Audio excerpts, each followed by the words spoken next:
that intent. And I sent him over to the guy that listed it, and within minutes he had him up on the listing. The next day they were like, yeah, we sold it. So it's like, holy cow. So By the way, Bruce or you're admitting all these people, I assume. Yep. Now that I'm co-host, I can actually see. I'm the guy these. behind the scenes. I'm just admitting people left Just- and right. Ignore the guy behind the drape there. Mhm, mhm. I'm privately chatting to everybody. I'm making comments about your dress. Look at the nose hair. That's where they giggle a lot. They're not really laughing at That's you. exactly. So, but yeah, we have. I just started the recording. Like for those of you on the call, we'll post this up to YouTube. The Lone Tree Photo Club has a YouTube channel. If you go on there, find it, subscribe to it, and then when we post a new video, you'll get notified when it gets posted up. And I believe Dave said he had 5 hours of presentation tonight, so I hope everyone went to the bathroom before you sat down. Yeah, you better Yeah. run to the bathroom now in case. Yeah. Yeah, I don't think so. So I guess it's 7 o'clock. The powers to be decide what they want to do and start the meeting. okay. Michael, do you have anything laid out, or you want me to just go ahead and do it? Yeah, if you want to go ahead and do it. I didn't have anything put together for this one. So I just got in from out of town a couple hours ago. So Okay.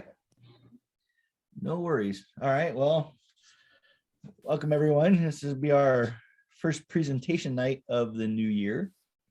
Tonight we have one of our own, Mr. Dave Purcell. He's been a longtime member of the Lone Tree Photo Club. One of our few that are well versed in the art of portrait taking. But before we get to Dave, let's go over some upcoming events and notes and such. Our next meeting will be Wednesday, February 2nd. It's going to be an exhibition night. Bruce, is that one going to be in person and or Zoom, or we just? Yeah, let me triple check. I think that's in person. Let me get to the thing, and I'll tell you which ones. We have like 3 or 4 Zoom nights. This was one of them. Okay. Let's see. Just go ahead. You go ahead and chat. Talk Okay. amongst yourselves. So then after the next presentation night will be on February 16th, and Don Wilson, who's a pretty well-known wildlife photographer based out of Estes Park, will be presenting that night. And on March 2nd will be our first competition night of the new year. I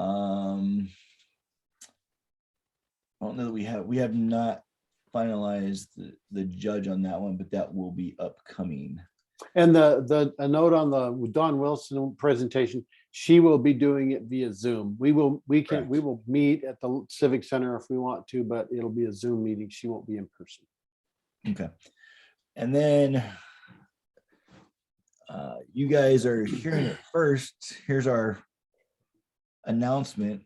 The City of Lone Tree's Exploring the Light photo show should be coming live on Cafe here any day.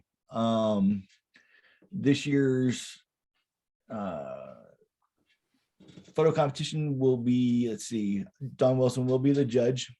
You heard it here first. We're going to have the opening reception on Saturday, April 2nd from 5 to 7. And let's see, we'll be entries will actually open up is here. I think Dawn was saying she wanted to get it listed by the end of the week. So if you've entered in the past, you might get an email from Dawn. Otherwise, check on Cafe for this year's entry. Yeah, I think that's what our goal was, just like the 21st, 22nd, something like that. Right. and we'll get links out too from the Lone Tree Club too as reminders as well on that. But correct. Yeah. Yep, absolutely. As far as announcements, that would be, I think that's all we've got really for upcoming events. Michael, Bruce, you got any other upcoming events that you guys want to touch on, or? Just March 3rd presentation, or March 16th, sorry, presentation night. Why Black and White with Cole Thompson. Right. And then our April 20th and October 19th, of course, a long ways away. Those will be Zoom only meetings right now at this point in time. That's a presentation night on the 20th and a presentation or post-processing event on the 19th of October. So that's all I've got. Yeah, I didn't have any. And Bruce, that Cole Thompson, and he's a phenomenal black and white photographer, by the way. If you look at his work, that one is in person and Zoom, right? That's a hybrid one, right? Yes, that is hybrid, and I think I need to post it, so I will get it posted. I think he sent me this stuff, but I have to bug. I think I did. So Great. Anyway, All right. So since he has 5 hours worth of content for this evening's presentation, I'm going to go ahead and turn it over to Dave. And Dave, you can tell the fine folks a little about yourself and have at it. Okay, so should I try to share my screen first, or? yeah, go ahead if you will. Whatever you want to do, Dave. You're in charge. Okay, let's try to do this.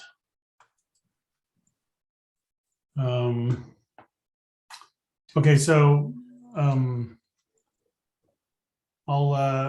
do have a lot of material here, and one of the things I have going here is Bruce has just helped me post a handout for my talk. There's going to be a lot of things that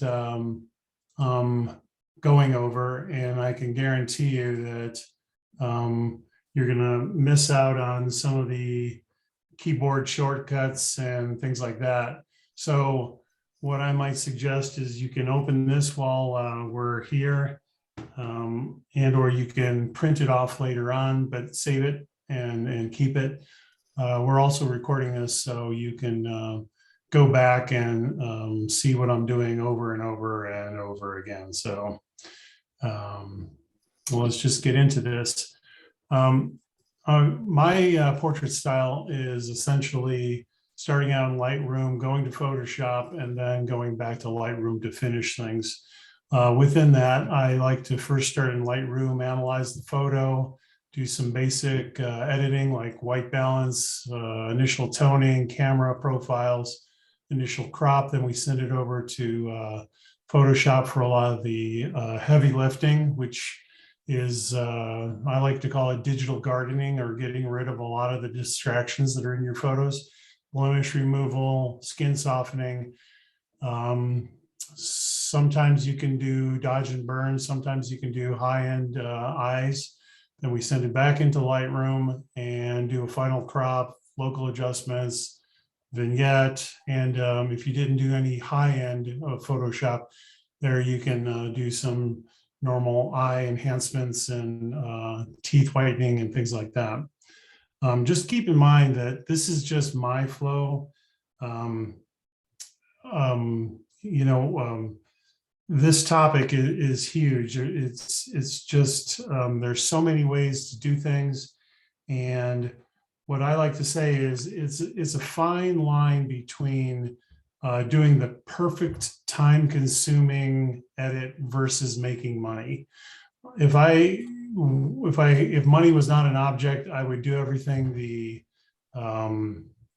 long drawn out process, take hours and hours and hours. But generally, when you're paid for an event, even if it's a wedding or whatever, you're delivering only a few photos. So you have hundreds of photos, try to get them knocked out as soon as possible. So I have done shortcuts to make quick and dirty progress, to actually make it look decent, but in the shortest amount of time. So, okay, let's get rid of this. Make this a little bit bigger. And let's let's start out with this photo here. This was a senior shoot. And first thing I do is I analyze it. What do I like about this? What don't I like about this?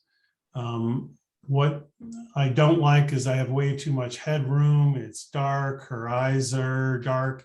In fact, you can see she requires a bit of skin work here. So first thing I'm going to do is go into camera profiles.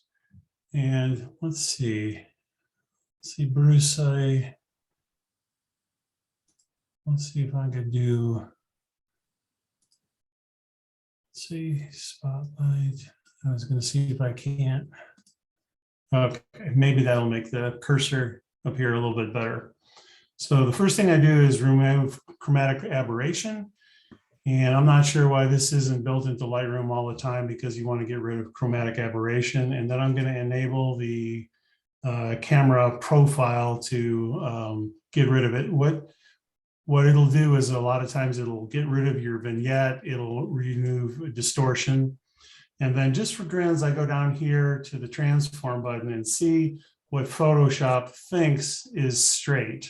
And in this case, obviously, it's terrible. So I'm going to go back down here in the left and go to the history panel and take it off. If it works, let me just pull up another photo here. Again, let's just do remove chromatic aberration, get the profile, and then let's do an auto correction. Well, it certainly straightened things, but it made her look really squat and not correct. Interestingly enough, you can go down here to this bottom panel, and then you can play with the settings manually. And what I really like about this, and a lot of people don't know, is you can take the scale button and you can pull away and you can see exactly what Photoshop or Lightroom is doing. So I can move this back and forth and then decide what kind of crop that I want here for my own sake. So just know that you can tell it that you want to see what it can do best, but the crop that I want might be something completely different from what it is. So let's go back into Lightroom, the original photo, and let's make an initial crop here. What I really don't like is I've got a lot of area here on the left. So I'm going to crop down. I'm going to make it probably a little bit bigger than I need, because I want to be able to go back later in for a final crop. But just generally, I'll come up with something fairly decent. Then I usually go up here to the tone area, and I used to go in here and then just start playing with the exposure sliders, the highlights and whatever. But right now, in the last version of Lightroom, well, actually last couple, if you hit auto, it'll give you a pretty good starting point. What I really don't like is it almost always increases the vibrance and the saturation. So if I double click on the vibrance, it brings it out, and sometimes I even reduce it. What I really like is that it plays with your white point and your black point. So if you click on the white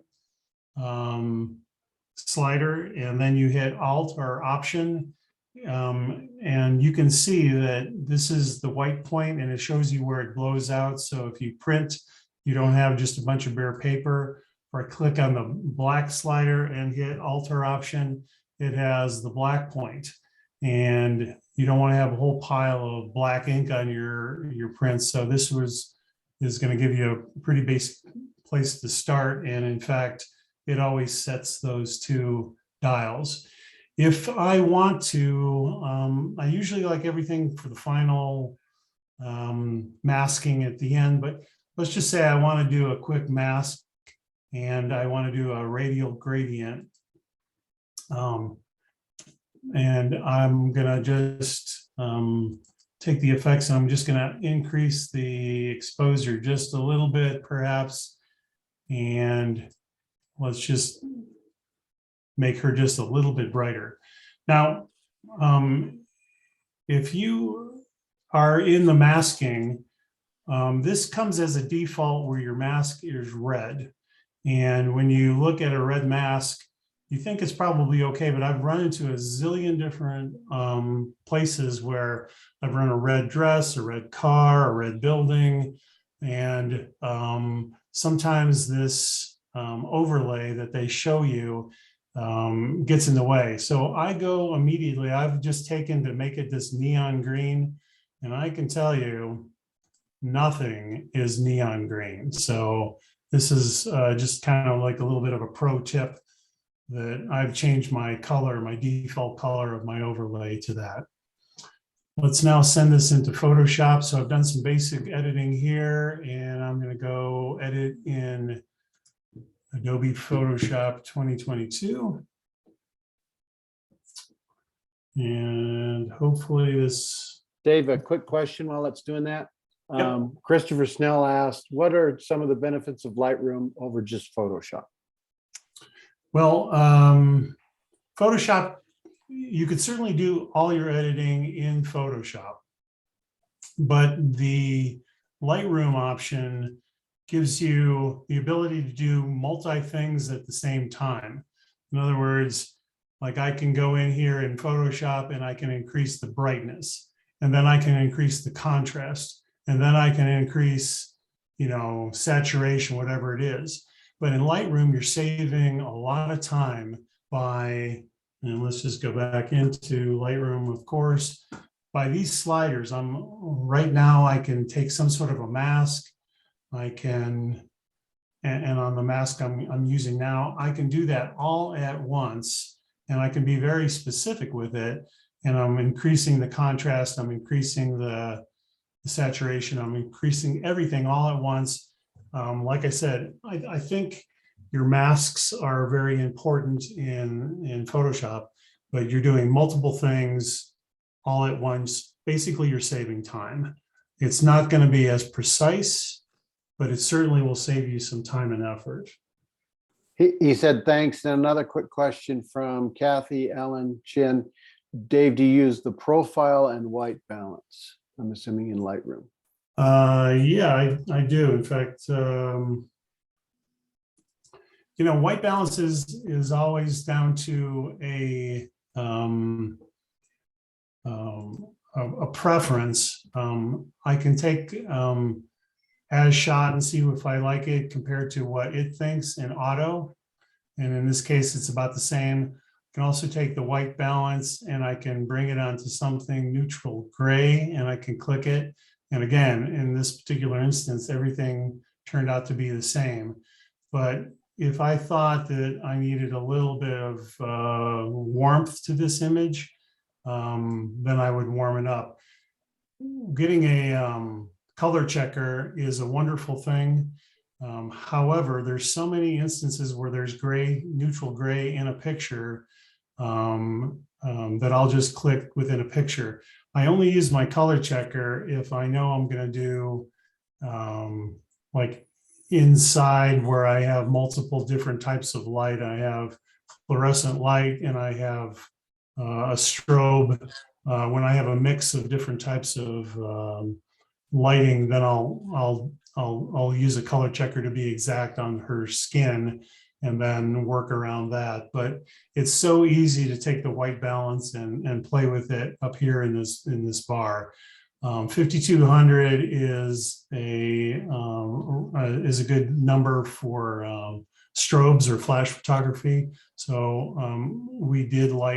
I did light her with a flash on this, so it's no wonder it turned out to be 5200. But yeah, that was a good question. It's always see what normal white balance is and then tweak to whatever you want. So here we are in Photoshop, and the first thing I'm going to do is I'm going to remove some distractions. And in this photo, there's really not a whole lot of distractions, but I could be taking and removing some of these nails here. I've got something in front of her face. You know, should I keep this? Should I not? A lot of times it's just a question of what you think, how much digital gardening should you do? I use 4 tools in particular in Photoshop, and I'm going to zoom in here a little bit closer. And those tools are, of course, the spot healing tool, the healing brush, the clone stamp, and then the patch tool. And I think I'll show you a little bit of how I use each one of these. Let's start out with the patch tool. And I really don't have anything in here too big, but I use the patch tool on normal mode up here in the top left. If I think it comes as a default for content aware, and I'll show you what it does. Let's just say that this was a big area I wanted to remove, and I just pull, and I'm gonna hit Control D, but it leaves like a dark spot that I'm gonna have to then go back in and start to blend in here. However, if I use the patch tool here on normal, and I do this, then there is no problem here. I don't know why the patch tool is unusual in that, because I like content aware in so many things, but for some reason in large chunks of skin, it just is terrible. I'll then go in here and I start to remove small blemishes, and I'll start with the spot healing tool. And it comes as a normal default on normal mode. And I don't know if we can get in here and see really tight. Let's zoom in here really tight. But what the spot healing brush, the disadvantage is sometimes it smears. So I'm gonna, and I don't know if you can see that on your screen, but it leaves like a blurry streak. So the way to get around that is to do another pro tip here and go to lighten. And what lighten will do is it'll take whatever the general skin tone and take anything darker. And we all know that blemishes are usually darker, and it'll only get rid of dark stuff. And you can also go in here and go to darken, and it'll just get rid of dark stuff. Let me show you how. Let's see. Okay, so here's a nail. You know, let's zoom in just a little bit. And I've got the spot healing tool on lighten. So it's going to take anything that's dark and get rid of it, but you can see that it's not actually affecting the nail head, because it's only taking things that are darker and using it. If I had this tool on darken, then it would take the light thing and make it darker. So this is sort of a kind of a fun way to play with the spot healing brush. And I usually use the spot healing brush on, and let's bring this back to lighten, on everything except for the face, because it's quick and easy, and you can go around to her face and really be quick and easy. One of the things you should always do is ask the model or the senior or whatever, or the bride, what blemishes do you want removed? Obviously, zits are something you get rid of all the time, but does she feel like these beauty marks on her face are her signature look, or this scar on her nose? Is this something that everybody knows her for, or would you rather get rid of it? So going in and starting to, you know, doing the initial skin blemish removal, it's important to know what the model may or may not like. Once I get to the face, I am going over to the healing brush. And the reason I do that, and I have it in normal mode, not, and you can do it in lighten mode, but I am trying to pick specific areas of skin that I want to duplicate. So I'm using the bracket tools to make the brush bigger and smaller here. And then I hit Option or Alt, I click on a spot, and I am sampling. You can see where it's sampling from. So specific areas I'm doing now. It's my opinion, you can reduce the amount of lines on her forehead, but I'm not sure any female likes lines on her face. This girl is probably 18 or 19, and she already has some creases. So everybody has this, everybody knows it, but I am almost always getting rid of any creases on the face. And I'm going to just clean up here. I'm not going to do a perfect job because we have so much to get rid of through here. But then I would, before I start going into skin softening, let's just say, then I want to do a little bit of liquify and or yeah, a little bit of liquefying. But before I do that, let's just take what do you do when you have somebody that is a little bit older, that has a lot of wrinkles?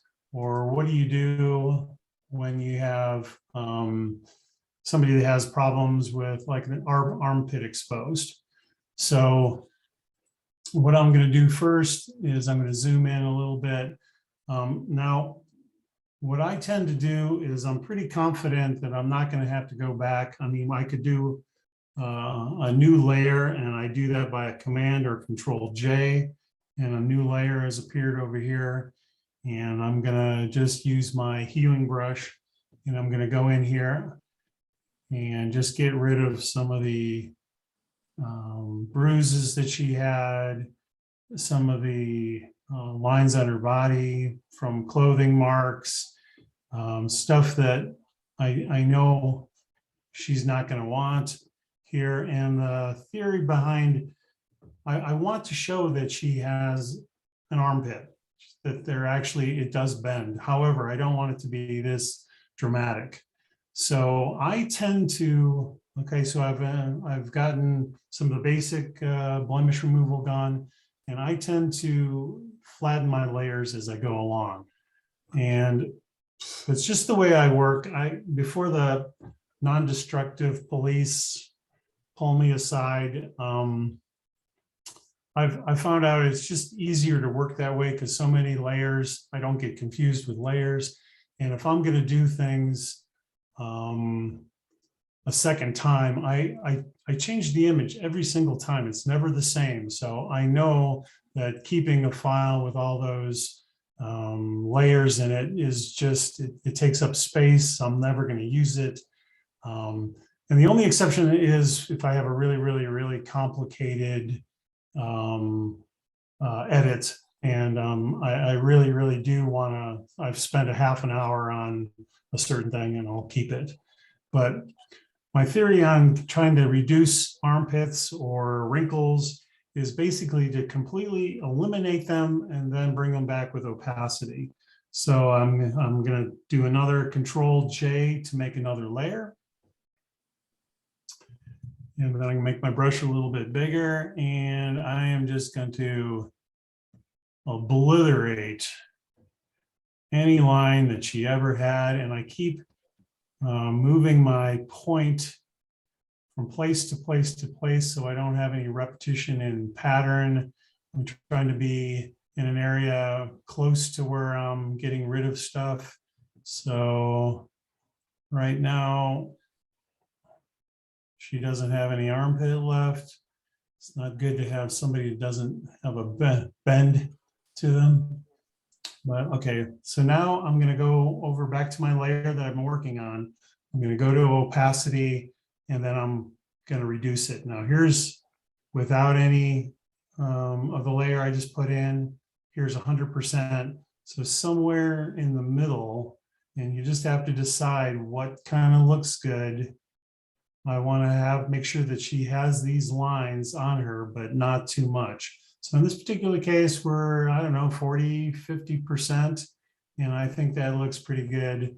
So I would just flatten this and send it into, into some skin softening routine.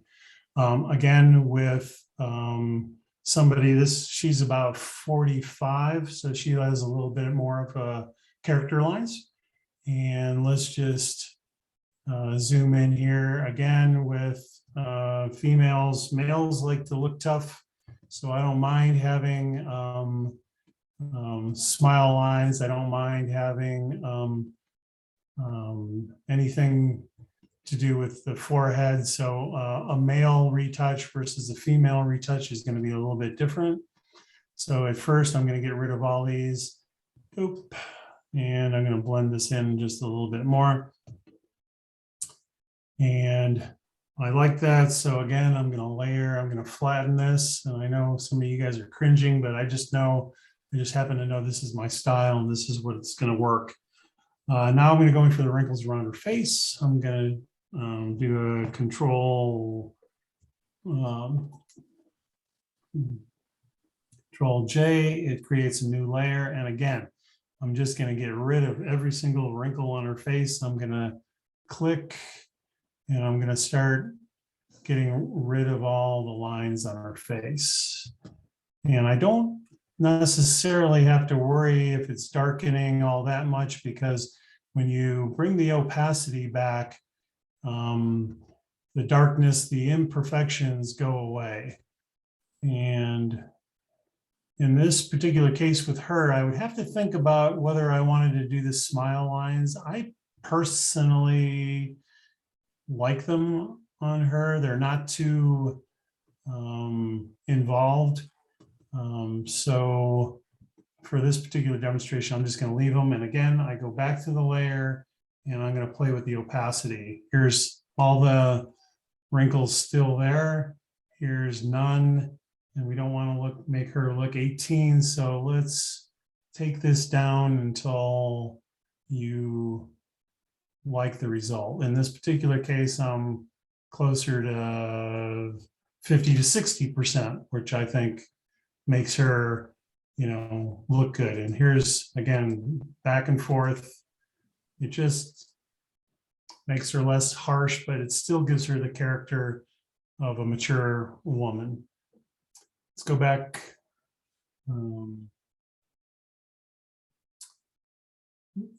Up to something else before we go is let's play with the Liquify tool.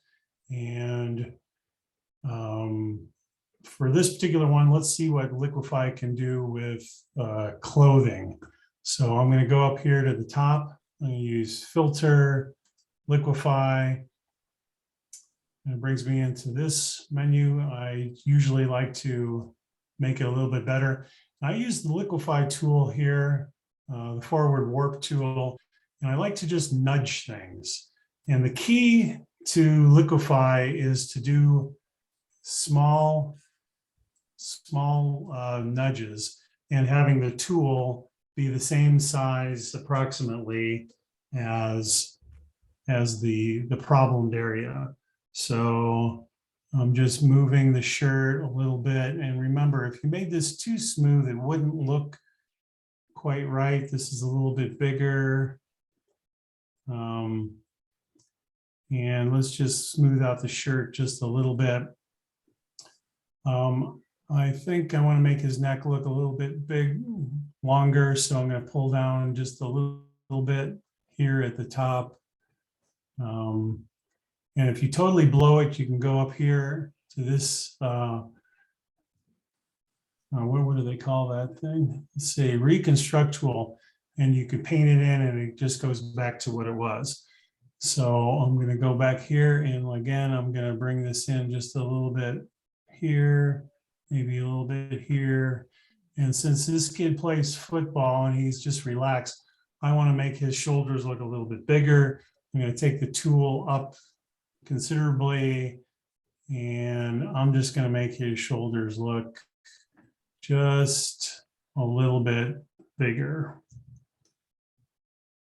I can also go over here and click on this head over here, and let's just play with his jawline.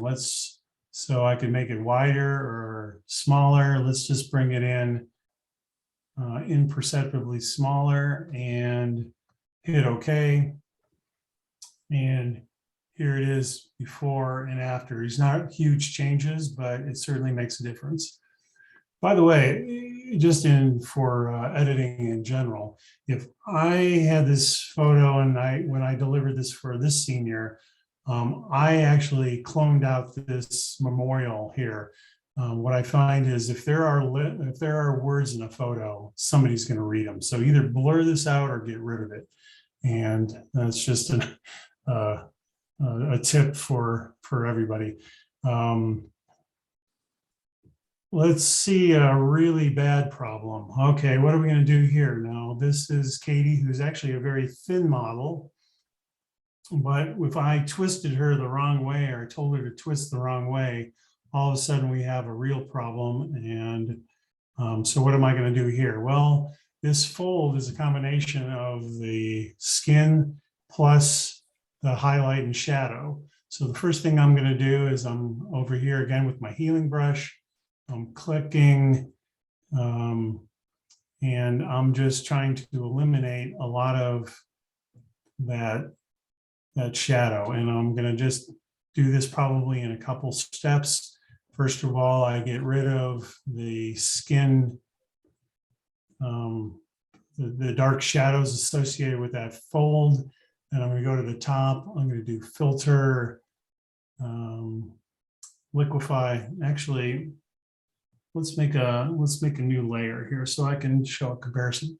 So filter, liquify, and let's zoom in. I'm zooming in by hitting Command or Control plus here. And again, you should make your tool about the size of the problem. What I'm worried here is that her arm is here. And if I pull this way, I might pull out the arm. So what I'm going to do is now go over here to the freeze tool, the freeze mask, and I pull this freeze mask down here. So if I, shouldn't have done that. If I go back over here to the forward warp tool and I start moving it, it's unaffecting her arm. But again, let's start nudging. And again, then these are smaller problems. So I'm bringing the tool to about that same size. And this is a little inconsistent, and I'm just trying to even this out. Again, just like with clothes, if you make this too perfect, it doesn't really work very good. Here where her bottoms are squeezing in a little bit, I'm gonna try to fix this just a little bit. And I'm say, okay. Hey, So Dave, going from, yeah, it looked like you were getting a little bit of a halo around some of that adjustment, or was that just me? the halo around the adjustments. Yeah, where you had done the liquify stuff, but maybe it was just me.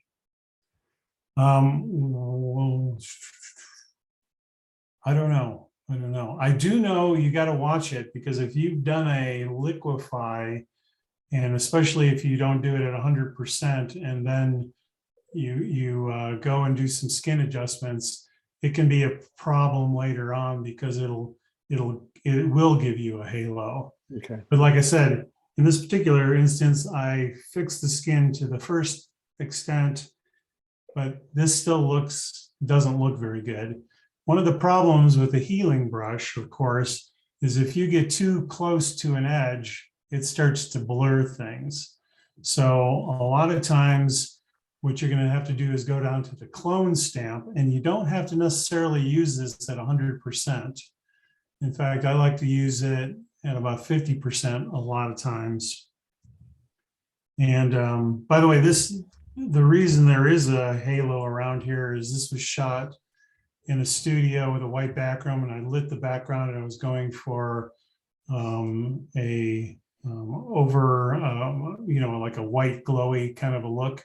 So it does reflect onto her skin here. But let's just take a sample here, and then I'm actually oh, by the way, I should say that I actually use a pad, pardon me, a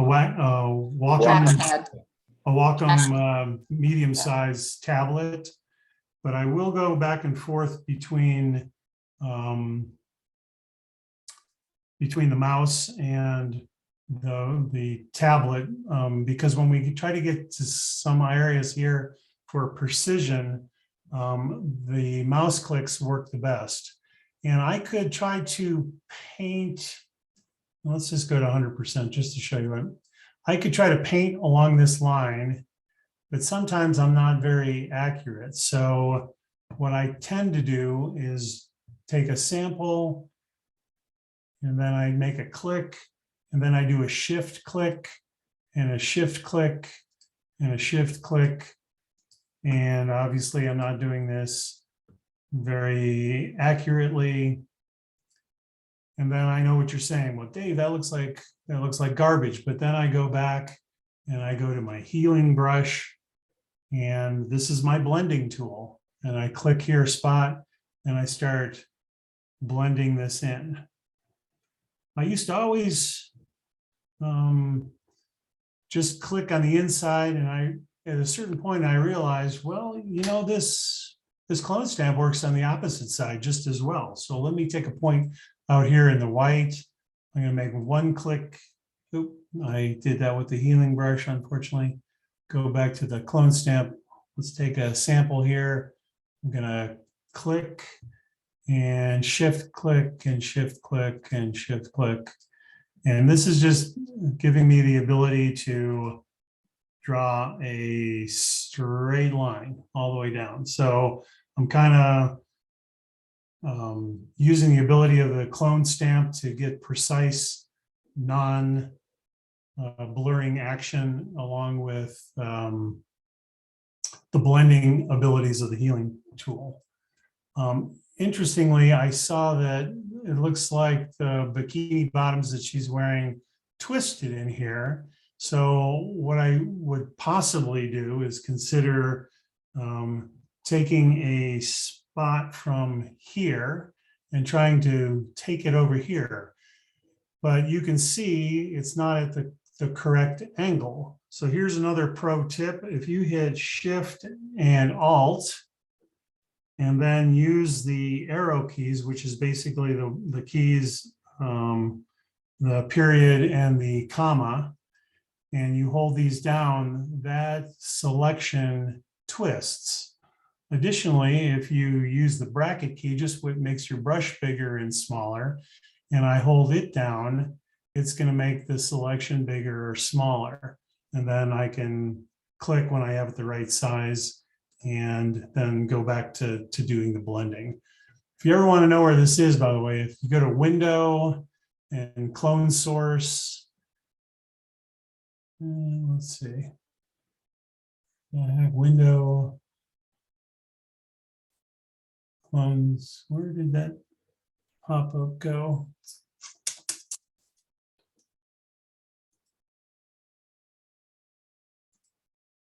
Okay, here's the box. It says we increased the width and the height by 123. It's normally 100%. It says that we had an angle of 12.4 degrees, and that's usually 0. So if you really want to reset these two, you can go back in here to that window and clone source point. Any questions there, Bruce?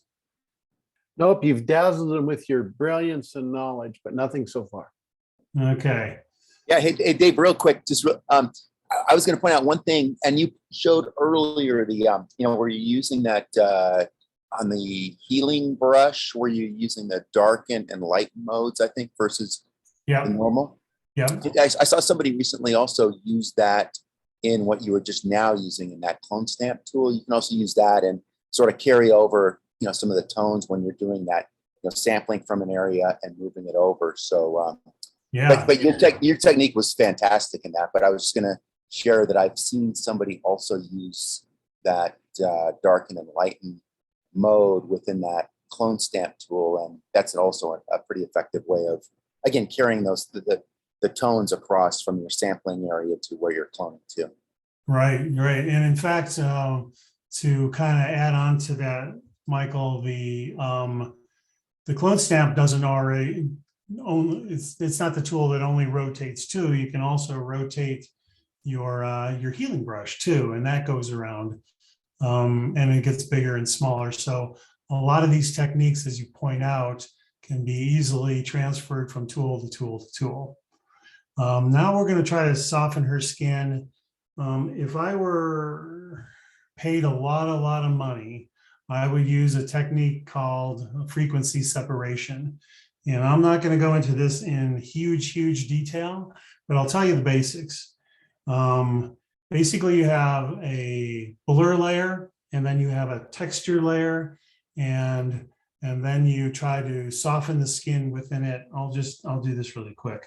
So I'm going to take this background layer over here, and I'm going to make two copies. So I'm going to do Control or Alt J, and I'm going to take this bottom layer, and I'm going to name this blur.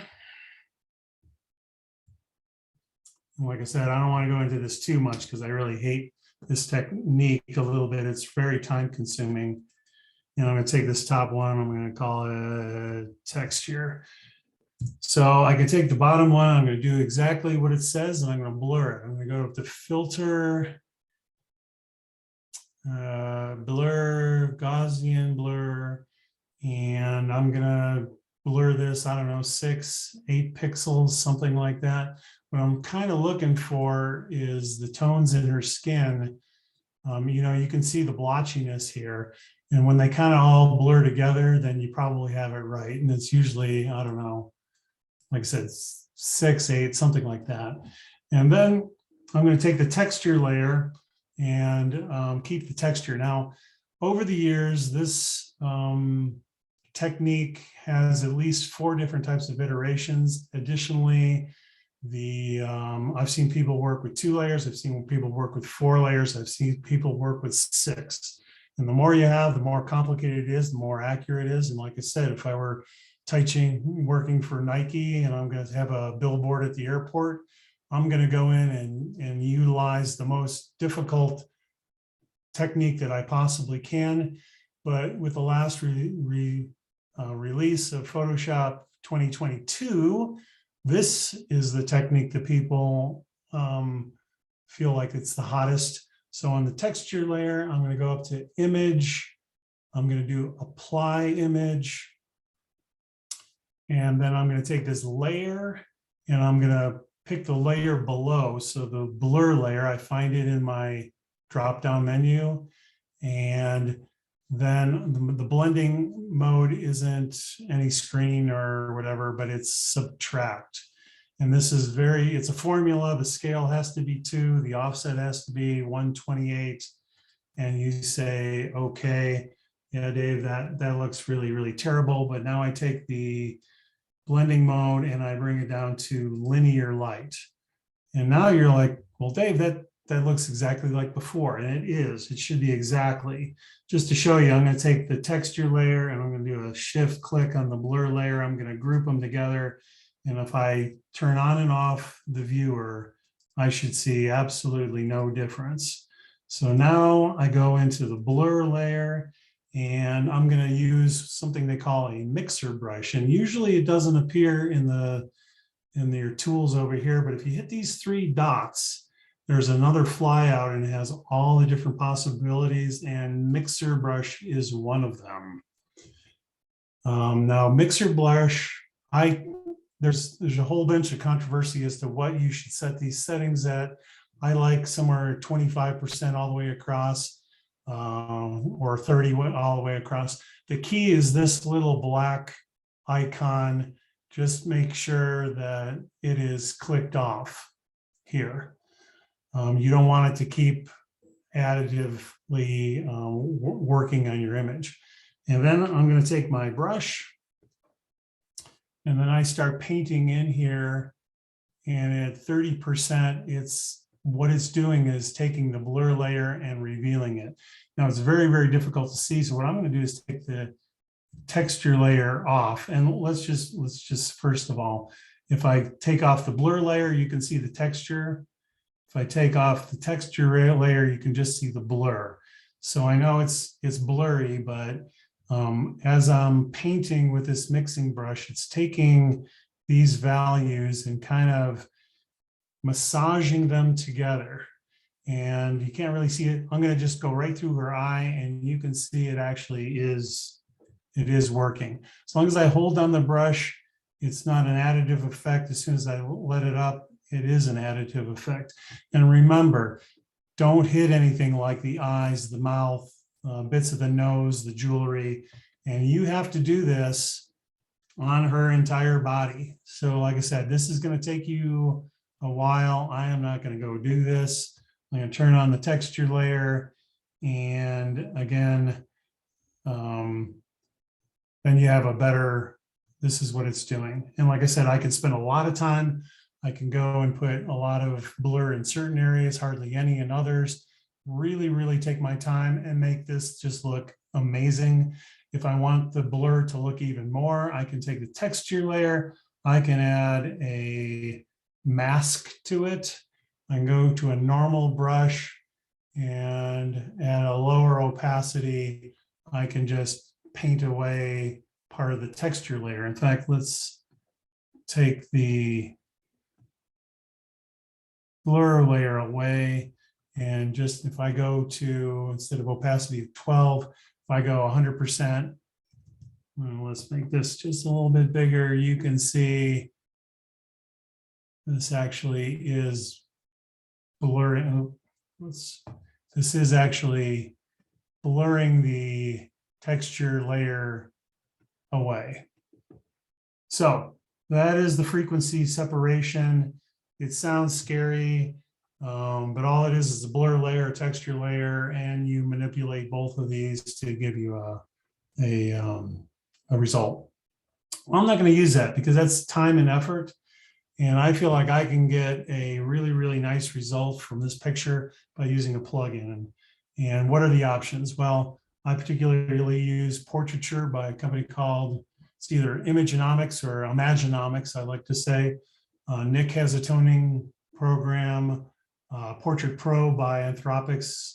You can take Topaz, their denoise, and then you can mask it off with Photoshop and Lightroom. You can go to that masking software, do a color for the skin, and do slight blurs. So there's a bunch of different ways. The latest and greatest package that's out there is really a really cool one. It's called Retouch for Me, and it has about 7 different programs. It's got one for eyes, hair, lips. It can do clarity. It can do actually dodging and burning. It could actually do blemishes. The problem with it is that each one of these packages is about $100 to $200, so you can easily be up into $500 to $700 without any problem at all. Portraiture costs $200. I've had the same portraiture for, I don't know, 10 years. I know they keep updating it, but I really haven't been on top of it. The original program works just fantastic. So it's just what kind of money you want to spend. And let me just show you how this all works. So I'm going to go into, let's see, filter down to Imaginomics, Portraiture, and I get another screen. Over here on the left, this is showing you what the basic outline is. And you can see if I reduce the hue, it's going to go away. And Portraiture is actually giving its recommendation based on its AI ability to what to use. If I don't like what it's done, I can take one of these eyedropper tools and let's just zoom in just a little bit. And I can click right here in the middle of her forehead. And as you can see there on the left, it's taking that specific color. I can also add to that by clicking 2 or 3 different points. It'll take more and more different types of skin. Additionally, I have it right now, the smoothing is normal, but I can go to medium.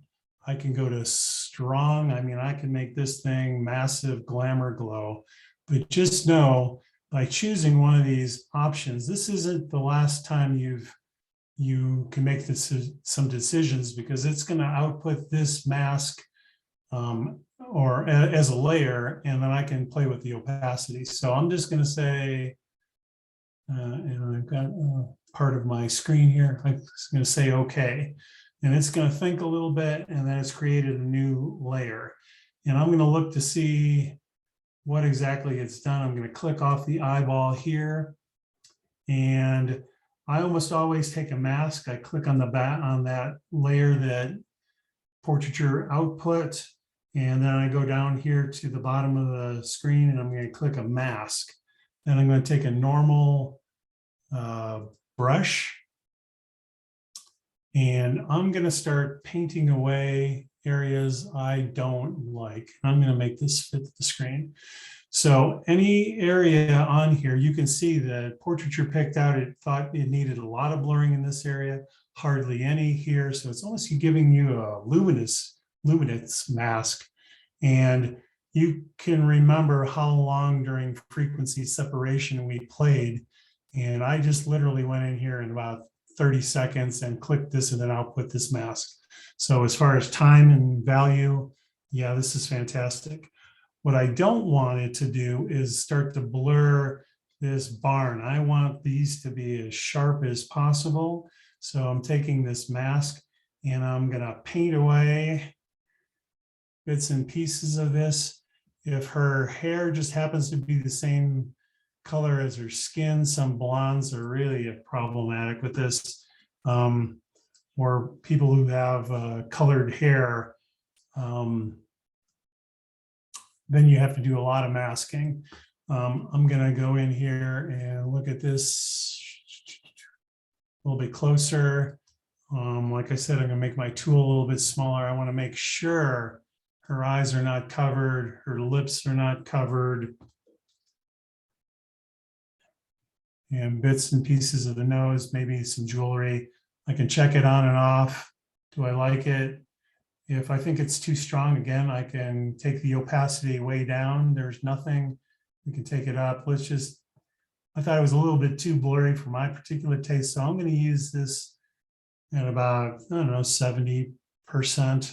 And I think that looks just fine. I always like to look at it full screen to see if I've missed anything. And then I'm, of course, Dave, so I'm going to flatten this thing. And at this point, I'm going to send this back into Lightroom. We're almost done with her today, but we start to get to a little bit of fun things. So now along the bottom, I usually will rate the photo now. So I've made this a 5-star photo because I can pull it out of my Finder later on and make sure that I didn't take the wrong photo. So let's just say, let's see. So now I've got her here, and now I'm going to do some local adjustments. So like I said, the advantage, that good question about why do certain things in Lightroom, why do certain things in Photoshop? Because I can do multiple things at the same time. I am now going to take and possibly add a vignette, and let's do a vignette. I think my ultimate Vignette is about a -11. So somewhere in here, it shows that you have some vignetting, some focusing on the model, but it's not too obvious that there is a vignette. Then I'm going to go in and let's just do a radial filter. And I'm going to double click on the word effects. It's going to take in blank all these sliders. I'm just going to increase the exposure a little bit, perhaps the shadows. And now I'm going to drag a radial gradient here. Maybe it's too much initially. And then I'm going to work on her eyes. So I'm going to create a brush tool, and I'm about to do a mask. Something about eyes. Let me quickly go back to Photoshop and let's just make a layer. Eyes, the way the eyes work is that if you had an eye from the side, if you have light coming in this direction, it's going to bounce off the back of your cornea and then out through here. So the bottom is lit up on the bottom from straight on position with this. If you have light coming in, it's either a softbox or natural light. What's going to tend to let up is this area right here. So it's generally not the whole thing. Well, the whole thing will light up, but there'll be an intensity across the bottom that you want to highlight. So let's go in really, really tight, and I'm gonna make a custom thing for the iris. If you hit this effects and custom, I believe already built in is iris. However, if you want to make your own, just play with the sliders, and I'm going to overdo this a little bit right now so that you can see a little bit better. But at the bottom of this panel, there is a save current settings, and you just hit save current settings, and then you can name it whatever you want. So right now, so I got the brush tool. I'm going to do a little bit of a feather on it. I'm going to make this a little bit smaller, and I'm going to just paint in here because I can see the softbox was over here, and I'm going to paint in here. And boom, you have your eyes lit up. Another way to do this, and I'm going to get rid of this mask. Oop. Delete. Is, I guess I didn't get rid of that, did I? Okay, is to create a mask, use the brush tool, and take the entire eye. I'm going to take the feather down to just a couple pixels. I do want it a little soft, but not too crazy. And then I'm going to click on it, and then I'm going to hit the Alt or Option. It takes it to a minus, and then I'm going to paint this away. The problem with clicking in the middle is you can see here where I did this. If I start to try to hover over this, it won't let me. So what I actually need to do, if you do this technique, is you create a new mask, you get the brush, you go in a corner where you're not going to hit a negative subtract, and just click in the corner. It sets a new mask. Then I can go in and click. And by the way, I'm purposely not going out to the edge because the ring around the eyes really makes a nice contrast, and most people have these. So now I'm hitting negative. Now I'm going over here again. I'm hitting on this eye, subtracting, boom, boom, and then now I'm playing with the exposure here, and I'm not going to make it too crazy. Next thing I'm going to do is I'm going to enhance this yet more by playing with the whites of the eyes. So I'm going to do another brush. This time I'm going to hit auto mask feature in here, and I'm going to change my custom settings to to be something different. I'm going to take the exposure not too much, maybe under 20 somewhere. But the key to this is to have the saturation down. And then I'm going to just one click right there and one click here.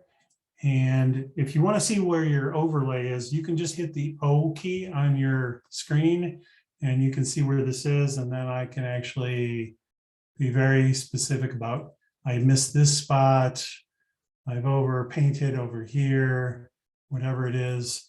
O toggles it off. And let's just see what this looks like. So it's not too bad. Maybe I want to go back in here and redo the eyes and bring up the saturation just a little bit.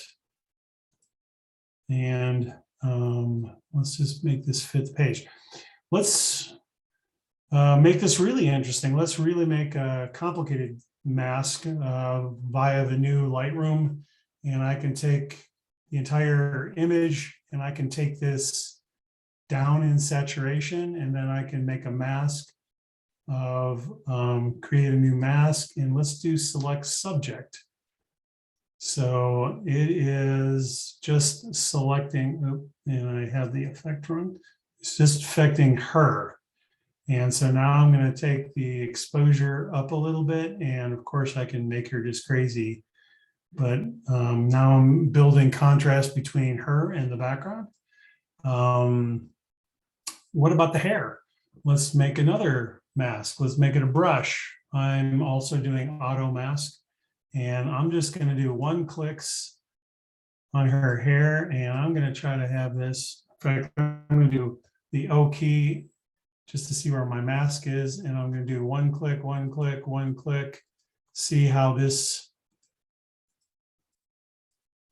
is coming in here. Then I'm again hitting Alt or Option. It's the negative key. I'm painting away from areas that have overspill. I'm going to hit the O key again, and let's see what effect we want. Let's just up the shadows or the contrast. Let's make the brights brighter, the darks darker, or add a little bit of texture to her. Or let's make this a color. So down here in the color selection, I can actually make her hair a little bit browner, and I can use this slider to make it different colors. I can say, she's in Europe and she has that crazy purplish red color. We can take the saturation down a little bit, and boom, that's on. So let's just take a look of what we did. So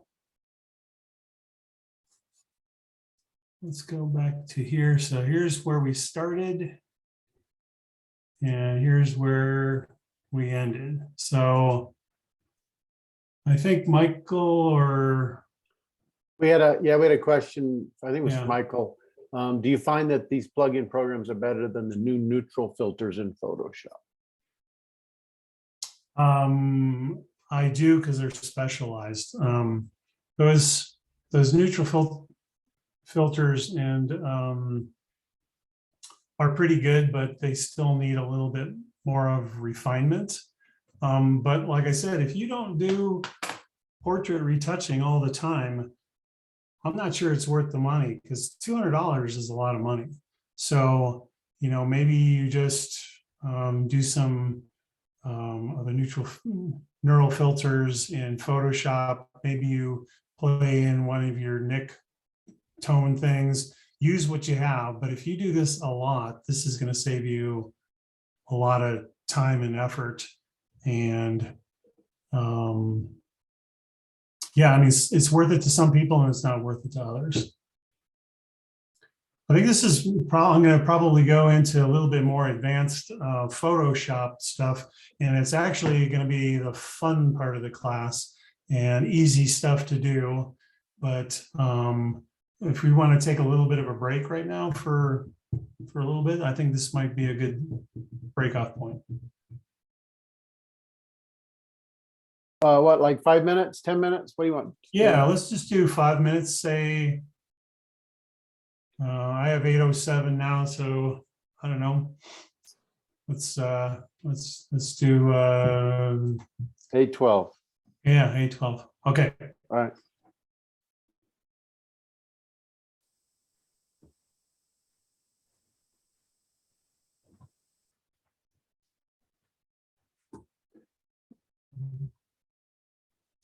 Yeah, just try to do it as cheap as possible. Still got a minute or so in case anybody had a quick question. Just there was one question there. I think Bruce, you may have that. A question from Mark Piddington asking if we can repost that Word document that was in the chat earlier. Oh yeah, yeah, definitely. I can do that. I can do that now, and then maybe at the end of this. Let me see. Yeah, you like I said, there it is. Should go over in just a minute. You could have this open, and then you can see what shortcuts I'm using and what blend modes and Right. Things like that. Yeah, it can get complicated, so you probably have to go back and re-watch the video and just make sure you can get a general feel. I might actually have things on my list that I didn't cover quite. I'll go back to sharing my screen here.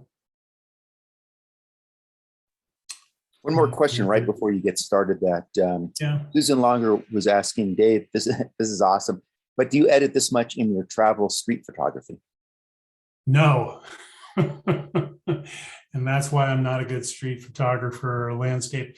You know, what's really interesting is, you know, I realized, you know, I'm doing this for portraiture, but this class could easily be on, some of these techniques could easily be used for landscape.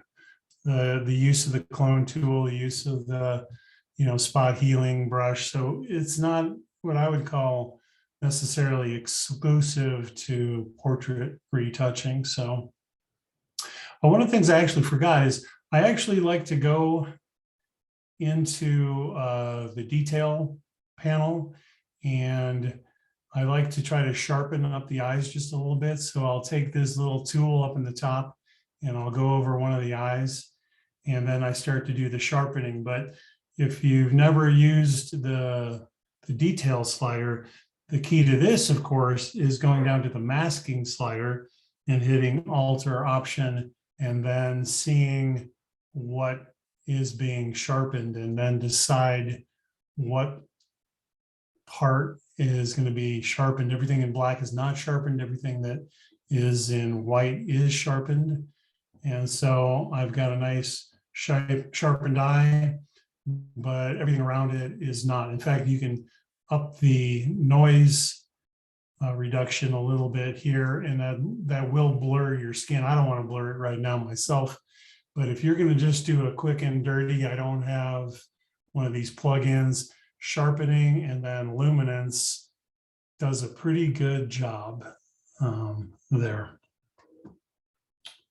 So let's get into a couple other things that I like to do in Photoshop, which are a little bit more advanced. And let's see where we are. Okay, so dodging and burning. Now, I know you all know how to do this a little bit, but let's make this a little bit more interesting. If I was a professional retoucher, and I'm not, they like to be very, very, very specific. So what a professional retoucher would do is get a pen tool, and they would try to enhance the cheeks by darkening the cheeks, lightening the jawline, lightening all the things. So he would click here, and he would do a second point and then pull down, and he would try to make some sort of selection. Then he'd hit Alt or Option on that point, and click a second point. And what he would be trying to do is mimic that where women put makeup on, and guys are just terrible at that. So women actually do this much better. So I'm going to right click inside here. I'm going to make this a selection and just say yes. Then I'm going to go down here and I'm going to just pull a, let's say, a curves layer, and I'm going to darken this up. And you can see where I made that selection. And then I'm going to go up here to, we were just in this, in the properties tool, but this shows what the curve is. This shows what the layer mask is doing. And then there's this button here called feather. So now I'm just going to feather my selection. And you can see as I go further and further and further, it's making it a very, very precise. And then you can either go in here and you can take the opacity down just a little bit or up. And then, of course, what I'm going to do is grab that, get on the background layer again, grab the pen tool. I'm going to make a selection here, and I'm going to try to mimic her cheekbone. Again, Alt or Option click to let the path go. Pick something in here. I'm going to click inside my selection, and don't worry if you're not following this. All those instructions are on that sheet handout. I'm going to make a selection, and then of course I'm going to take exactly the opposite. I'm going to go up to curves. I love curves. I'm going to brighten this selection, go over here and click on curves and feather it until it's giving me exactly what I want. And just for grins, I'm going to just group these two. I'm going to shift click, group these two, and turn this on, and I'm going to turn this off. Now you can see how time consuming this is, but a professional retoucher would want to do each one. I could do along the jawline, and do along the nose, do along the shoulder blade. He would want to make a specific selection and then tone it exactly the way he wants to, and feather it the way he wants to. I don't have time. Most people will just do make a couple layers and make one a dodge layer and one a burn layer. I'll take this layer. I'm going to go up here to edit. I'm going to fill this with a 50% gray. And then I'm going to take the blending mode to soft light. I'm going to do this same thing over here. I'm going to take this, edit, fill, 50% gray, take my blending mode to overlay, and then I'm going to make, let's just say the bottom one is the dodge layer, or it's going to lighten it. So I go over here to the left, pick the dodge tool. I'm going to make my tool very soft, and then I'm going to paint on her face, and I'm going to paint here, and I'm going to paint across the top, maybe paint along, oops, sorry about that, along the nose. And you can see I'm turning it on and off, and it's just doing a nice job here. I go to layer number 2, and let's just make this the burn tool. And I'm sculpting out something for the burn. And let's do along the hairline, along the side of the cheek over here. And then of course I'm playing with the opacity in here. And this is a quick and easy way to do it. However, in fact, I'm going to group these two, here and turn it on and off, and you can see how it really enhanced your face. Much quicker than the other thing, but not as precise. I've found a technique that I really, really love. And what I do is I go down to and I add 2 curves layers. And I take the bottom one and I lighten it. And I'm gonna click on the mask here. It says invert. I can also hit Command or Control I. I can hit Control I. Or I can just hit invert. It puts a black mask on here. I go to this one and I'm gonna pull it down. Let's make this a dark layer. And again, I'm going to invert that selection.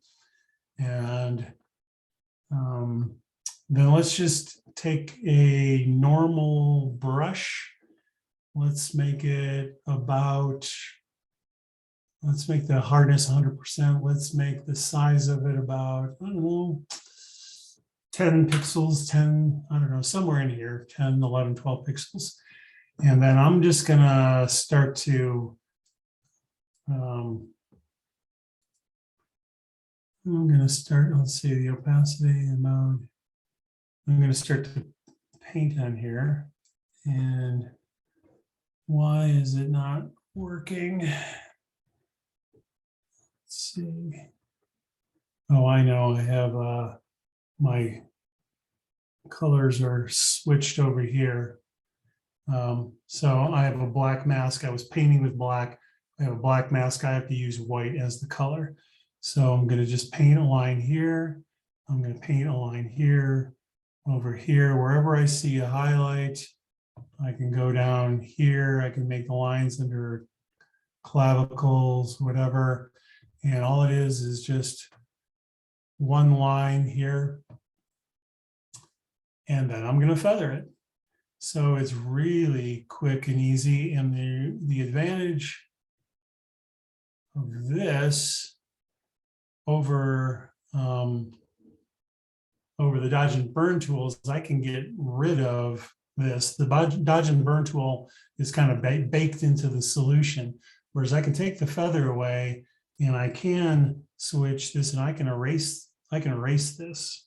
So I'm just taking my color and I'm a little bit more accurate, and I can go back and it's a little less non-destructive than the other thing. Okay, let's go to the dark layer. I like to do along the hairline in all instances. Under here, let's enhance the clavicle somewhere in here. Let's do the other cheek. I'm not gonna overdo this too much, maybe across the eyes. And then of course, I'm gonna feather this.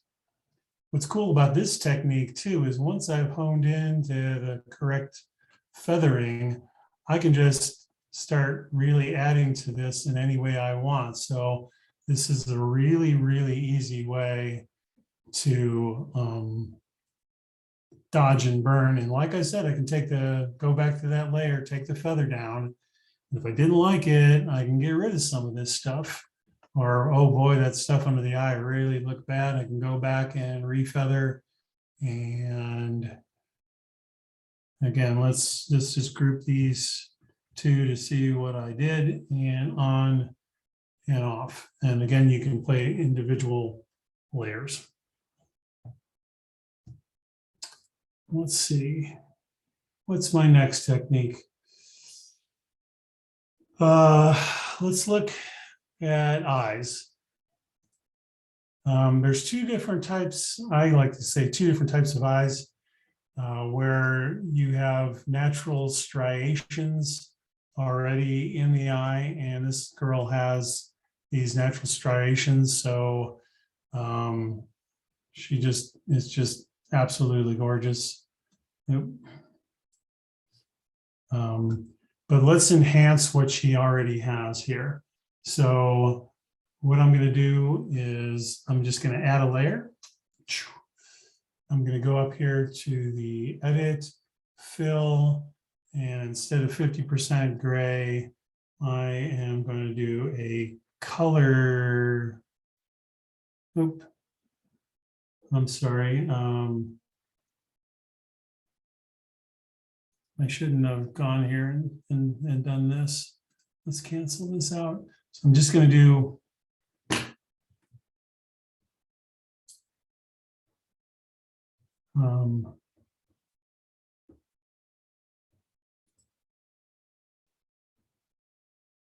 hold on just 1 second.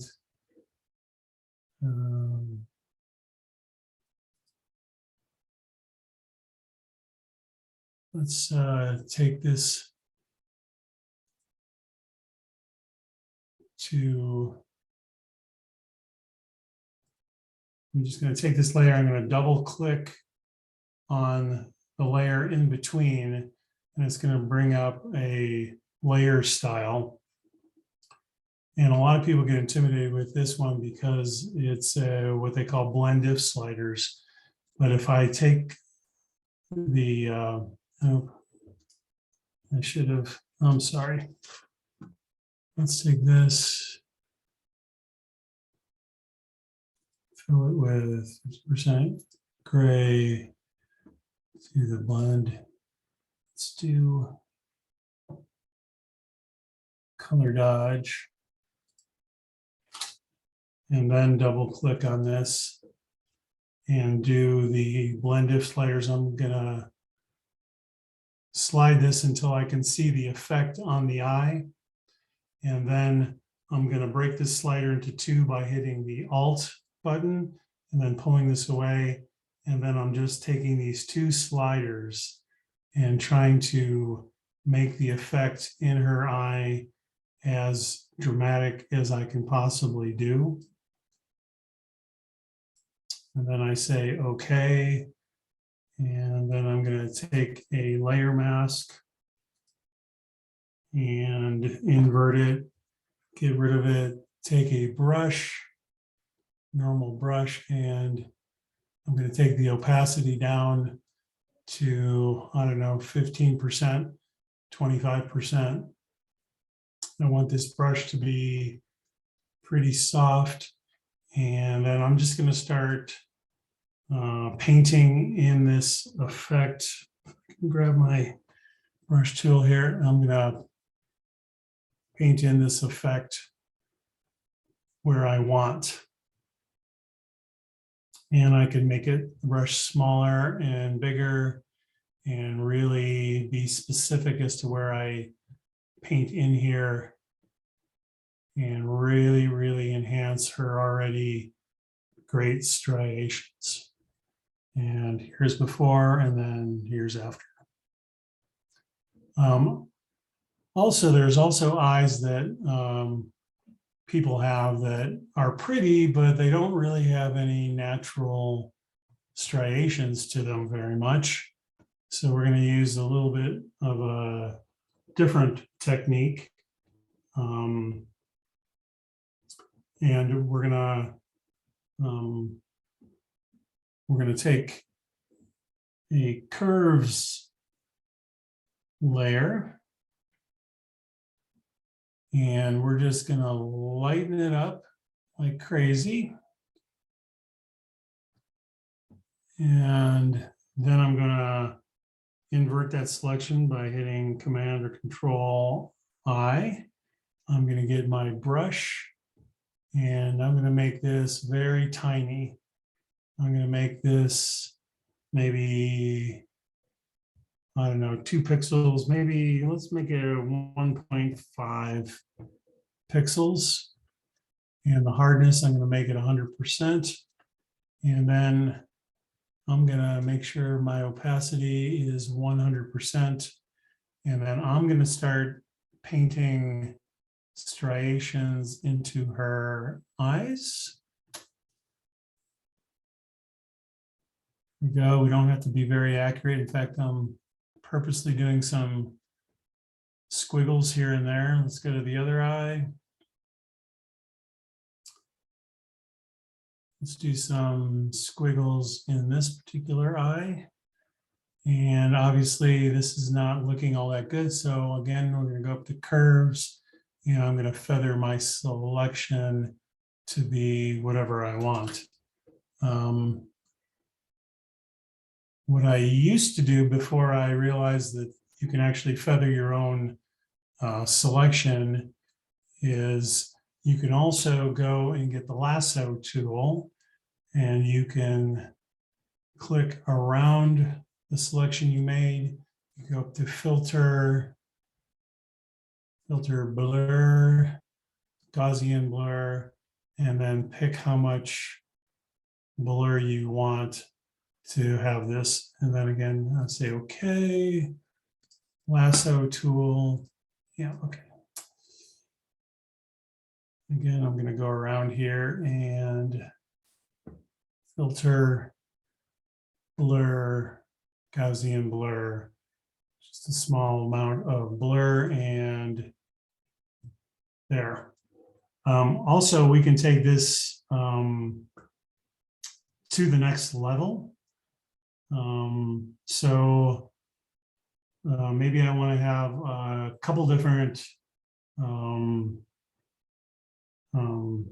colors in here. So I'm just going to add a layer. I'm going to go up to edit, fill, and instead of 50% gray, I'm going to make this a color layer. And it gives you an eyedropper, and let's just pick a color in the eye and then make it a little bit brighter or whatever. In fact, I can make this anything I want. I can make this green. In fact, let's just make it crazy, just for demonstration purposes. And I hit OK, and OK, and then I'm gonna, of course, put a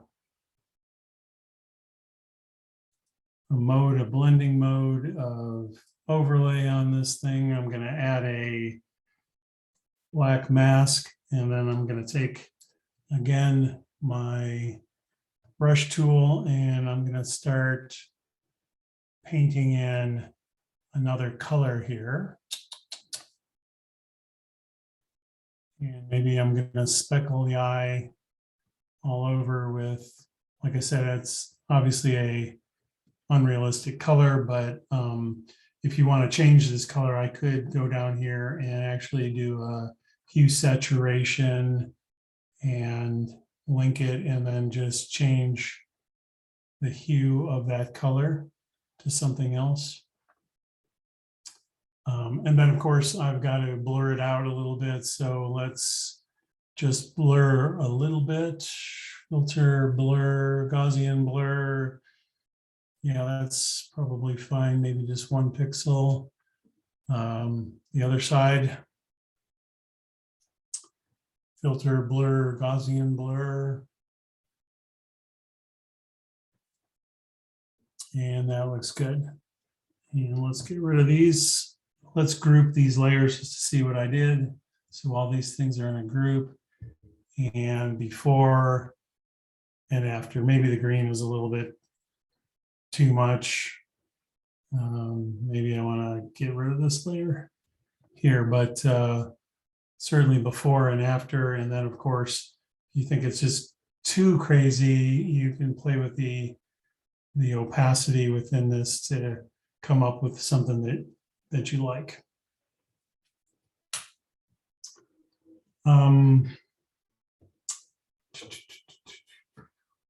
What do I do if I have highlights that are just really badly blown out here? What I do is I just create a blank layer, and I get my brush tool, and I'm going to make this brush pretty soft. I'm going to make it a little bit bigger, and I'm going to hit the Alt button, and I'm going to sample some color from here. And then I'm going to take the opacity, and I'm going to lower it down to 20, I don't know, 25%. And then I'm going to start painting in here. Now I actually can make this more specific, like Michael was pointing out. A lot of the tools work with different blending modes. So I can actually take this tool and make it darken, so that when I paint in here, it only affects the dark. It only will affect dark pixels. And I'm afraid I made some over painting on that, but that's a way to quickly take down a bunch of crazy highlights, and you're just adding the color back in. What if, oh, by the way, if I wanted to do a tattoo removal here on this girl, I would probably just go with a patch tool and bring it here, and oop, I was on the wrong layer. I was on the layer that we toned down. So if I have to go to the background layer, I would do something easy like this. But what if it's a little bit more complicated? I can do the spot healing tool on lighten, and see if that works. I can go in here and try to just, oh, I know I didn't deselect this. So I can try to take it away. But what if you have a woman that has just a crazy tattoo and she doesn't want to have it? Well, first thing I always do, I'm doing a Command or Control J to add an extra layer. I always like to try to see what the content aware fill will do for me. Because if I can save some time and money, I'm all willing to do that. So I'm going up to edit content aware fill. And of course, I'm going to paint away things like the clavicles. The dress is not to be considered as part of the skin. And then let's just see what it says. So you can see in this picture right here, if I say, okay, this is what it gave me. Well, I'm not outrageously thrilled with that. So what I'm going to do is I'm going to try to take this in sections, and I'll just skip to the chase here. If you start trying to paint in here, you're going to get a lot of blurring, and it's not going to be as easy as you might think. So I want to break this up into usable chunks. So what I might want to do is I might take my clone brush, and I am actually going to sample a point over here. And then, oop, did that poorly, sample here, and actually break this thing up into chunks.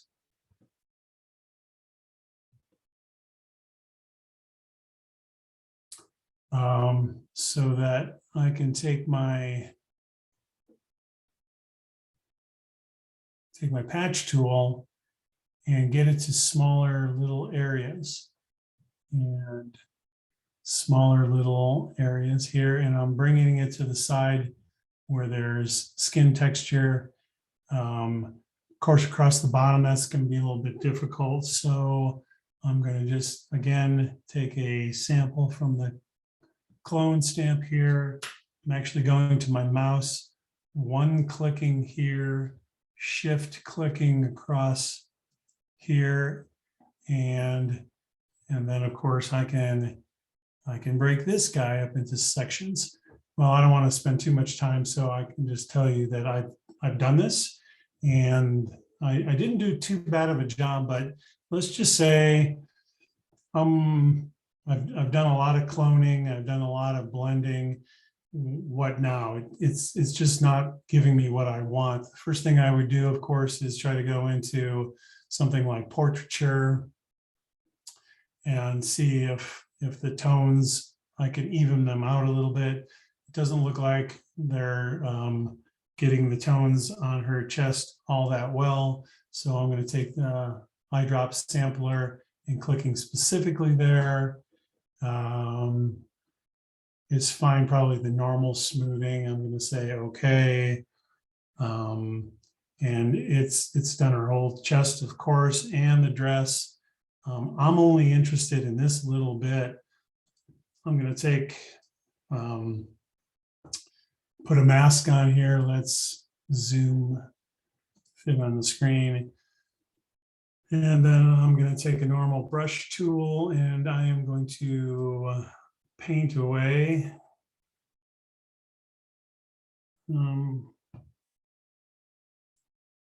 I don't have this on, oh, my opacity was not on 100%. So I'm going to make this brush tool bigger. I'm going to paint this away so that I'm only dealing with the problemed area. And did that buy me anything? Well, seems to me like maybe I even obliterated the skin even more. I've taken the differences of the tones that the problems that I created using the clone tool and the healing brush, but now I feel like I need to add a little skin texture. So I'm going to, of course, flatten these layers, and there's a couple ways to attack this. A lot of people like to add skin texture or fake skin texture by using noise. So they add a layer, they go in, fill it with 50% gray, and then go to filter, noise, add noise. And you can see I have a method to my madness of trying to see what the noise looks like. And you can scale up the noise, scale it down. I kind of like uniform, although a lot of people like Gaussian. And let's just say, okay, let's take the blend mode tool, you guessed it, overlay or soft light. Overlay gives you a little bit more texture. But of course, it's put this texture everywhere. So of course we have to add a mask. I'm going to the bottom. And I'm going to invert that to get rid of everything. I'm going to take my brush tool at normal with an opacity down low. And I'm going to start painting in fake skin. This is what I used to do. And it's okay. But for me, I'm using a new technique these days. I'm going to get rid of this layer. And again, I'm just going to create a new layer. And I'm going to fill it with 50% gray. Oop, I did that wrong.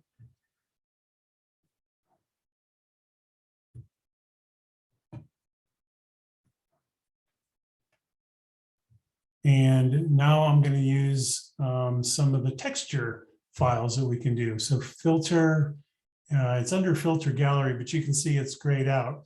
And this, with our modern day cameras, this happens a lot. And one of the reasons is that we're working with a 16-bit or a 32-bit file, and these filter galleries only allow you to work in 8-bit. So you have to go to image mode and change it to 8-bit. And then now when I go to filter, my filter galleries are open. I like to go down here to the Texturizer screen, and there's a bunch of drop downs here, brick, burlap, canvas, but this sandstone looks more like skin than anything else. And so I can play with this. By the way, I actually blew it. And this is one of the instances where I'm going to trash this layer. I'm going to create a layer. Sorry about this. I'm going to fill it with 50% gray. And then I'm going to right click over here, and I am going to make this a smart object. I rarely work with smart objects, but in this case, I might have to fool with the texture that I'm about to put on this picture. So making this a smart object will allow me to go back and play with that texture. So again, I'm going into the filter gallery, texturizer, sandstone. Let's just start out with, I mean, you can play with the relief and see what you think. And remember, we can throw this on here and then play with the opacity. So I'm just going to say, okay, I'm going to make the blending mode, you guessed it, overlay. Again, it is everywhere on there. So we're going to add a mask. I'm going to invert it by doing Control or Command I, and then going to my brush, soft opacity, and then let's just see if we can't make this a little bit bigger. And then painting in skin texture. I'll make this opacity even more so you can see that I'm painting something in, and you can build up the effect by having it at a very low opacity, and then of course going to opacity of the layer and then perfecting what you do. Is there any questions there, Michael? No, I just noticed earlier you had the black brush on the black field, and you switched that over to white, so you caught it right there. Yeah. This, I was going to say, you can actually paint, if I run into this a lot, backgrounds, beds, whatever, and I want to iron the bedding because it's just too much texture. So what I'm going to do is I'm going to do exactly what I do for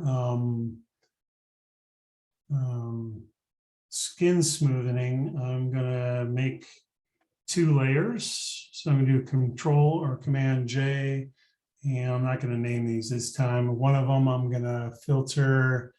I'm going to blur, Gaussian blur. Let's make it about, again, 8 pixels. I'm going to go to the top layer. I'm going to put the texture in here, image, apply image. I'm going to go and make that the layer 1. Okay, I'm going to make the blending the linear light. And now I'm going to paint out the wrinkles. I like to do this. It a lot of times doesn't look like you're doing anything when you're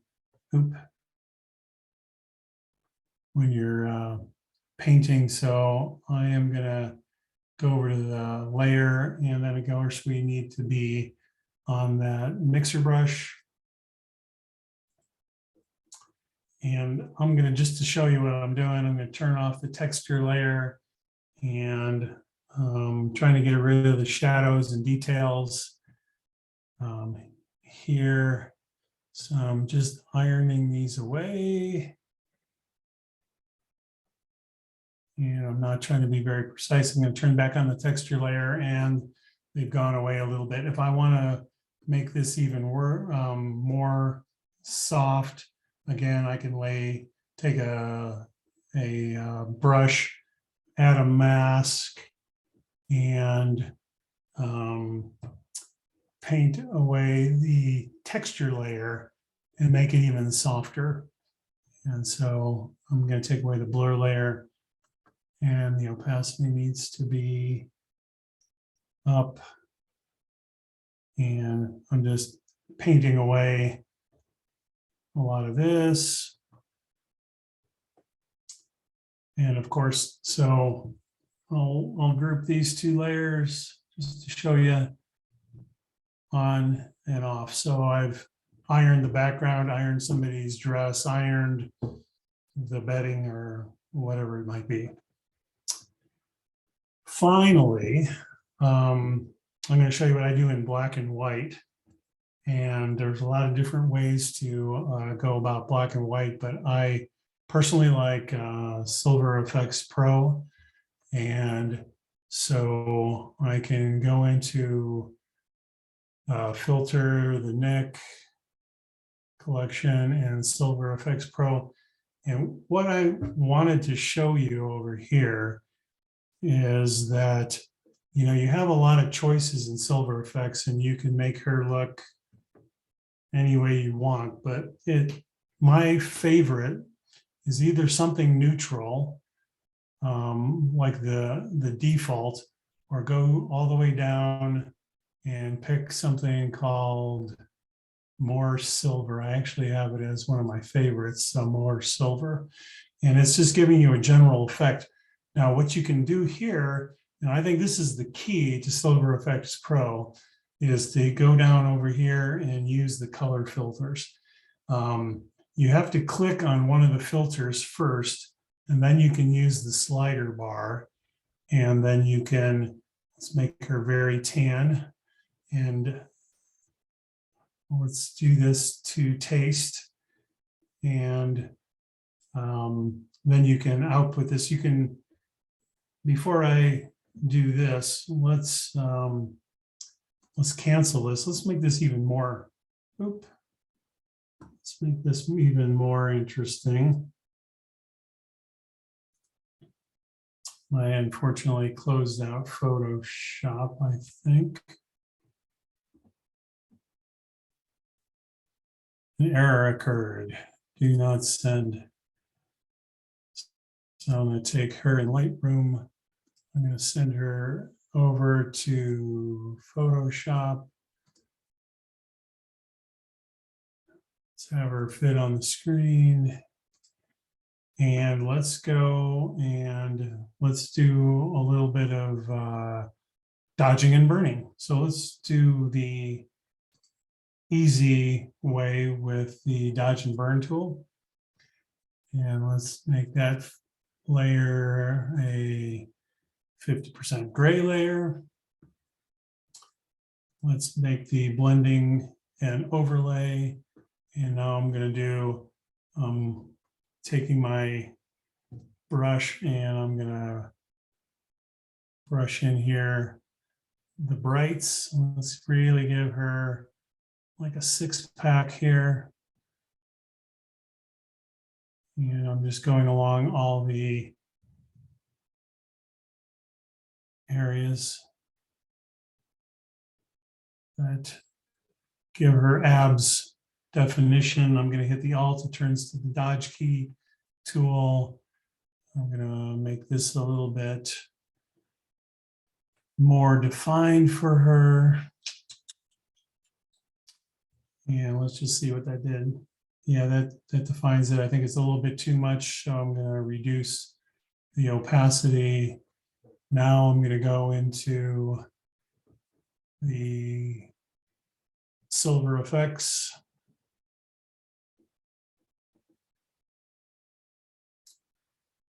I'm going to go into my, and what did I do wrong? I clicked on the layer that was the dodge and the burn layer, and it gave me an error again. I guess I've overused it today. It's protesting.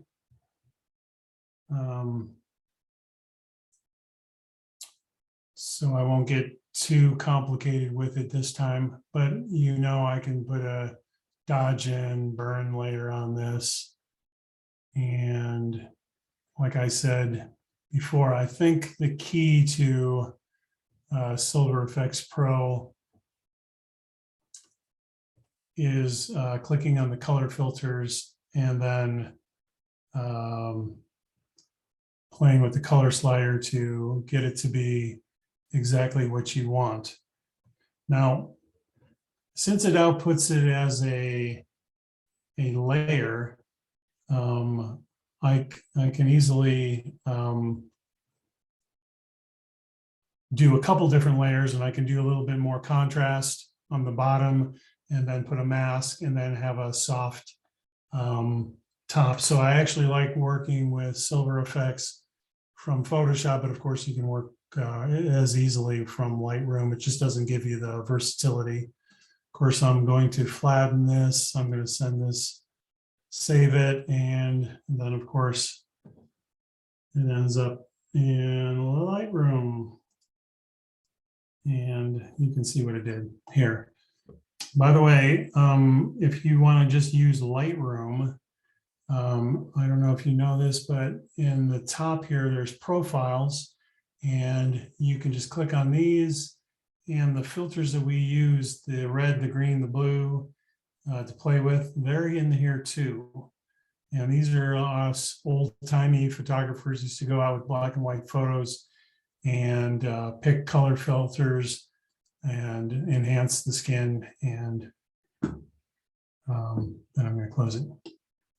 Careful who you're calling. Careful who you're calling old-timey photographers. That's right.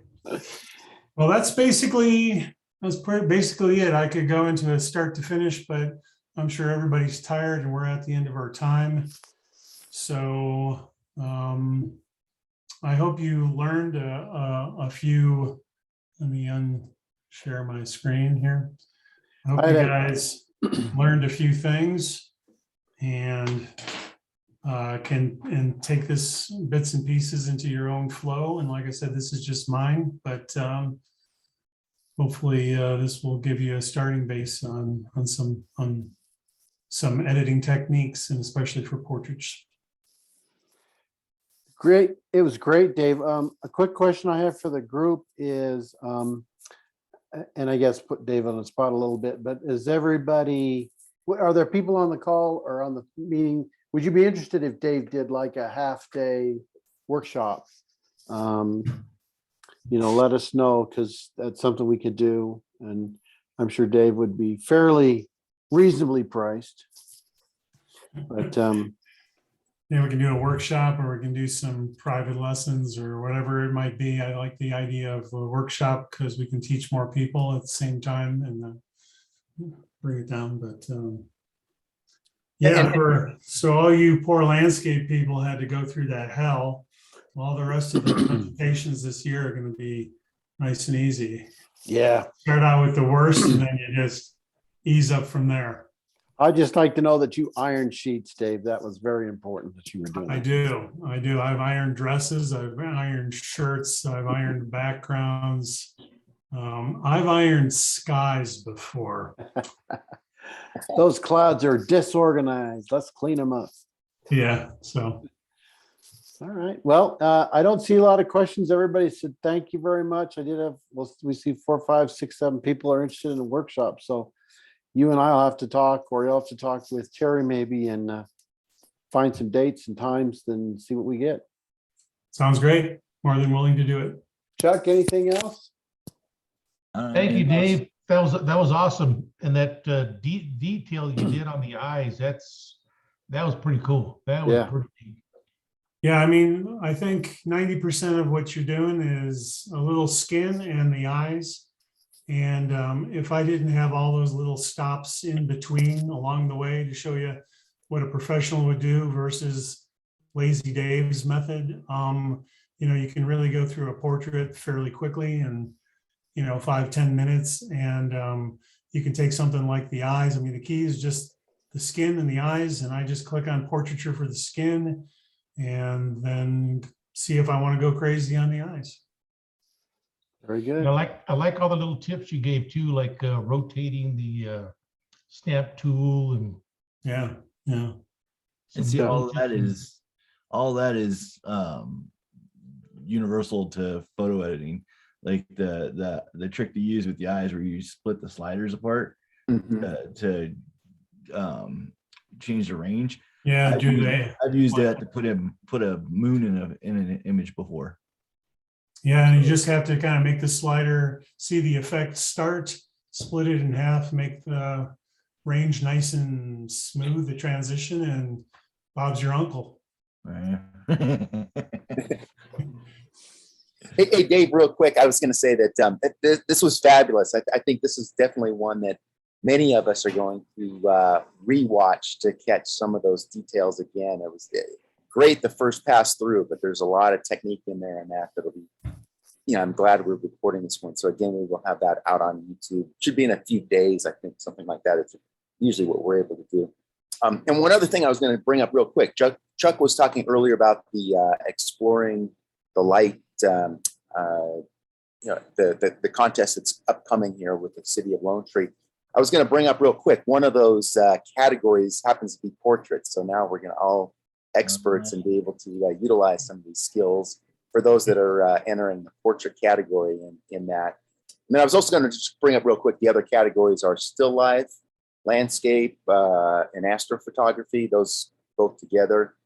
Portraits, which again, we just mentioned that this will be very helpful for, and architecture and animals. I think that was what I had. So, but just wanted to bring that up, that this is one of the categories that'll be in the, exploring the light coming up. Fantastic. Thanks for the opportunity to show how nerdy I can get. And next time I submit a portrait, you have to look at it really close and go, oh man, I see how he blurred the skin. You can really knock me down a few notches, down to a 6.5 for not doing it right. So Yeah, we know that's a fake girl. yeah, that is right. Next exhibition night, we're gonna pick apart your techniques. Very good. All right. Well, thanks, Dave. Thanks so much for your time and effort. Spent a lot on this, and thanks to everybody tonight. Watch if you subscribe to our YouTube channel, you'll get notified when the YouTube gets posted. Otherwise, it's usually a couple 3 days, and I put it up there. Very good. Good night, Thank you very everybody. much. Good night, guys. Bye.